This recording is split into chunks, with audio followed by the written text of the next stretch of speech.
आज सुबह की प्रमुख 5 सुर्खियां। भारत ने 2024-25 में कोयला उत्पादन में 1 बिलियन टन का आंकड़ा पार किया। अंतरिक्ष मलबे के समाधान के लिए एस्ट्रोस्केल ने दिगंतारा, बेलाट्रिक्स के साथ साझेदारी की। क्रिस्टी कॉवेंट्री ने पहली महिला और अफ्रीकी आईओसी अध्यक्ष बनकर इतिहास रचा।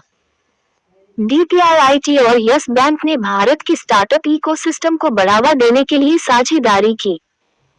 महाराष्ट्र सरकार मूर्तिकार राम सुतार को महाराष्ट्र भूषण से सम्मानित करेगी। नई प्रौद्योगिकी से बिना किसी को सुनाए लक्षित ध्वनि प्राप्त होती है। श्रव्य एन्क्लेव ध्वनि के अलग अलग पॉकेट हैं जो आसपास के शोर से अप्रभावित रहते हैं। वे ऐसी तकनीकों द्वारा निर्मित होते हैं जहां केवल एक विशिष्ट व्यक्ति ही सुन सकता है। जब स्पीकर से सामान्य ध्वनि तरंगें निकलती हैं, तो वे हवा से गुजरते समय अलग हो जाती हैं, एक घटना जिसे विवर्तन कहा जाता है। पैरामीट्रिक एरे लाउडस्पीकर नामक उपकरण ध्वनि की केंद्रित और किरणें और बनाते हैं। भारत 2024-25 में कोयला उत्पादन में 1 BT का आंकड़ा पार किया। भारत ने वित्त वर्ष 2024-25 में कोयला उत्पादन का 1 बिलियन टन को पार करने का ऐतिहासिक मील का पत्थर हासिल किया, जो पिछले साल के रिकॉर्ड से 11 दिन पहले था। कोयला क्षेत्र की सफलता का श्रेय सार्वजनिक उपक्रमों, निजी खिलाड़ियों और 350 से अधिक कोयला खदानों में 5 लाख से अधिक खदान श्रमिकों के प्रयासों को जाता है। कोयला क्षेत्र में सरकारी सुधारों ने आयात को कम कर दिया है, जिससे दिसंबर 2024 तक विदेशी मुद्रा में $5.43 बिलियन की बचत। सरकारी योजनाओं से भारत ने कपड़ा निर्यात में 7% की वृद्धि हासिल की। भारत ने कपड़ा और परिधान निर्यात में 7% की वृद्धि दर्ज की, जिसमें प्रमुख बाजार अमेरिका, यूरोपीय संघ और यूके हैं, जिनका वित्त वर्ष 2023-24 में निर्यात में 53% हिस्सा है। पीएम मित्रा पार्क, पीएलआई और राष्ट्रीय तकनीकी वस्त्र मिशन जैसी सरकारी योजनाओं का उद्देश्य इस क्षेत्र की वैश्विक स्थिति को मजबूत करना है। कपास के लिए एमएसपी और एल्स कपास पर शून्य शुल्क जैसे उपाय इस क्षेत्र की वृद्धि और प्रतिस्पर्धात्मकता का समर्थन करते हैं। बिस 2025-26 के लिए मानकीकरण हेतु वार्षिक कार्यक्रम शुरू करेगा। भारतीय मानक ब्यूरो 2025-26 के लिए मानकीकरण, संशोधन और नए मानकों के निर्माण के लिए वार्षिक कार्यक्रम जारी करेगा। इसका उद्देश्य 23,000 से अधिक मानकों को अपनाने को बढ़ावा देना और सभी क्षेत्रों में वैश्विक गुणवत्ता अनुपालन सुनिश्चित करना है। भारत के राष्ट्रीय मानक निकाय बिस ने एक डिजिटल इंटरफेस भी पेश किया है, जो हितधारकों को प्रस्ताव अपलोड करने और उनकी प्रगति को ट्रैक करने की अनुमति देता है। Pronunciation: DVUR joint. Meaning: tending to develop in different directions, differing from a common point. Synonyms: differing, very distinct. Antonyms: convergent, similar. Mnemonic: imagine divergent paths splitting from a single road, each distinct in direction. Example: her divergent theories challenge conventional wisdom in the field.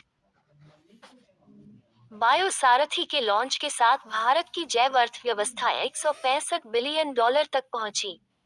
Doctor Jitendra Singh ने बताया कि भारत की जैव अर्थव्यवस्था 10,000 biotech startups की बदौलत $165 billion तक पहुंच गई है। उन्होंने इंडिया बायो इकोनॉमी रिपोर्ट 2025 और बायोसारथी का शुभारंभ किया, जो बायोटेक स्टार्टअप्स के लिए एक वैश्विक परामर्श पहल है। इंडिया बायो इकोनॉमी रिपोर्ट जैव प्रौद्योगिकी विभाग और BIRAC द्वारा एक वार्षिक प्रकाशन है जो भारत की जैव अर्थव्यवस्था के विकास और प्रदर्शन को ट्रैक करता है। डैक ने रक्षा को बढ़ावा देने के लिए 54,000 करोड़ रुपए की खरीद को मंजूरी दी। रक्षा अधिग्रहण परिषद ने T-90 टैंकों के लिए 1350 HP इंजन की खरीद को मंजूरी दे दी है, जिससे विशेषकर उच्च ऊंचाई वाले क्षेत्रों में गतिशीलता बढ़ेगी। भारतीय नौसेना के लिए वरुणास्त्र टॉर्पीडो को स्वदेशी तकनीक के साथ पनडुब्बी खतरों का मुकाबला करने के लिए मंजूरी दी गई। भारतीय वायुसेना के लिए airborne early warning and control aircraft system को मंजूरी दी गई है, जिससे युद्ध क्षमता में वृद्धि होगी। एस्ट्रोस्केल ने अंतरिक्ष मलबे के निपटान के लिए दिगंतारा, बेलाट्रिक्स की साझेदारी। जापान की एस्ट्रोस्केल ने भारत की दिगंतारा और बेलाट्रिक्स एरोस्पेस के साथ मिलकर ऑन ऑर्बिट सर्विसिंग और अंतरिक्ष मलबे को हटाने की तकनीक प्रदान की है। साझेदारी का उद्देश्य 1-2 वर्षों के भीतर भारतीय ग्राहकों के लिए कक्षीय सेवाएं प्रदान करना है, जो एशिया प्रशांत में एस्ट्रोस्केल का पहला संचालन है।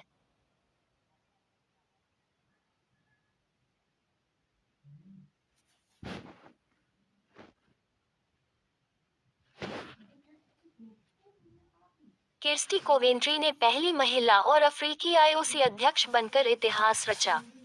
क्रिस्टी कोवेंट्री अंतर्राष्ट्रीय ओलंपिक समिति (आईओसी) का नेतृत्व करने वाली पहली महिला और पहली अफ्रीकी बनी, जिन्होंने 130 वर्ष की बाधा को पार किया। जिम्बाब्वे की इस दिग्गज तैराकी खिलाड़ी ने आईओसी अध्यक्ष के रूप में थॉमस बाक की जगह लेने के लिए 97 में से 49 वोट हासिल किए।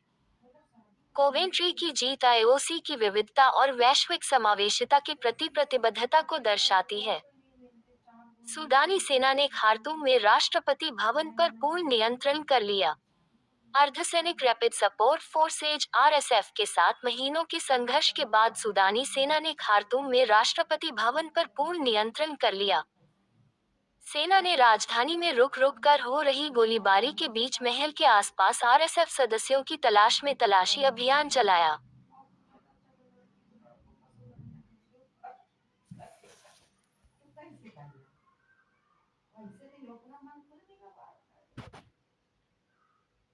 कर्नाटक ने सीएम, मंत्रियों और एमएलए के वेतन में 100% बढ़ोतरी को मंजूरी दी। कर्नाटक सरकार ने मुख्यमंत्री, मंत्रियों और विधायकों के वेतन में 100% की बढ़ोतरी को मंजूरी दे दी है, जिससे व्यापक बहस छिड़ गई है। ये बढ़ोतरी कर्नाटक मंत्रियों के वेतन और भत्ते संशोधन विधेयक 2025 और कर्नाटक विधानमंडल सदस्यों के वेतन विधेयक 2025 पर आधारित है। गृह मंत्री जी परमेश्वर ने विधायकों के बढ़ते व्यय का हवाला देते हुए इस निर्णय का बचाव किया। CSIR-IIM और HAPICO इंडस्ट्रीज ने जैव कीटनाशक विकास के लिए सहयोग किया। CSIR Indian institute of integrative medicine CSIR-IIM Jammu और HAPICO इंडस्ट्रीज प्राइवेट लिमिटेड ने औषधीय और सुगंधित पौधों का उपयोग करके नए जैव कीटनाशकों को संयुक्त रूप से विकसित करने के लिए एक समझौता ज्ञापन पर हस्ताक्षर किए। इस सहयोग का उद्देश्य स्वास्थ्य और पर्यावरण पर रासायनिक कीटनाशकों के हानिकारक प्रभावों को कम करना है। इस समझौता ज्ञापन पर डॉक्टर जबीर अहमद CSIR-IIM और श्री शबीर अहमद HAPICO इंडस्ट्रीज ने हस्ताक्षर किए। DPIIT और यस बैंक ने भारत की स्टार्टअप इकोसिस्टम को बढ़ाने के लिए साझेदारी की। उद्योग और आंतरिक व्यापार संवर्धन विभाग और यस बैंक ने फंडिंग, मेंटरशिप, मार्केट लिंकेज के साथ उत्पाद स्टार्टअप्स का समर्थन करने के लिए सहयोग किया। ये साझेदारी स्टार्टअप इंडिया पहल को बढ़ाती है, जो यस बैंक के हेड स्टार्टअप कार्यक्रम के माध्यम से स्टार्टअप्स को बैंकिंग समाधान और वित्तीय विशेषज्ञता प्रदान करती है। स्टार्टअप्स को यस बैंक के नेटवर्क, रणनीतिक साझेदारियों तक पहुंच से लाभ होगा। पेश है टेक्स्ट बुक की नई मासिक बंगाली नाटक निहसांगो ईश्वर ने मेटा 2025 में बड़ी जीत हासिल की। बंगाली नाटक और क्वोट निहसांगो ईश्वर और क्वोट ने 20वें Mahindra excellence in theatre awards method में 5 पुरस्कार जीते, जिसमें सर्वश्रेष्ठ मूल पटकथा और सर्वश्रेष्ठ स्टेज डिजाइन शामिल हैं। सुमन साहा ने अपने अभिनय के लिए मुख्य भूमिका में सर्वश्रेष्ठ अभिनेता का पुरस्कार भी जीता। साहा द्वारा निर्देशित यह नाटक कुरुक्षेत्र युद्ध और भगवान बलराम की मृत्यु के बाद कृष्ण के जीवन के अंतिम दिन की कहानी कहता है। महाराष्ट्र सरकार मूर्तिकार राम सुतार को महाराष्ट्र भूषण से सम्मानित करेगी। स्टैच्यू ऑफ यूनिटी के निर्माता, वरिष्ठ मूर्तिकार राम सुतार को महाराष्ट्र के सर्वोच्च नागरिक पुरस्कार, महाराष्ट्र भूषण से सम्मानित किया जाएगा। पुरस्कार में 25 लाख रुपए और एक स्मृति चिन्ह शामिल है, जिसकी घोषणा मुख्यमंत्री देवेंद्र फडणवीस ने राज्य विधानसभा में की।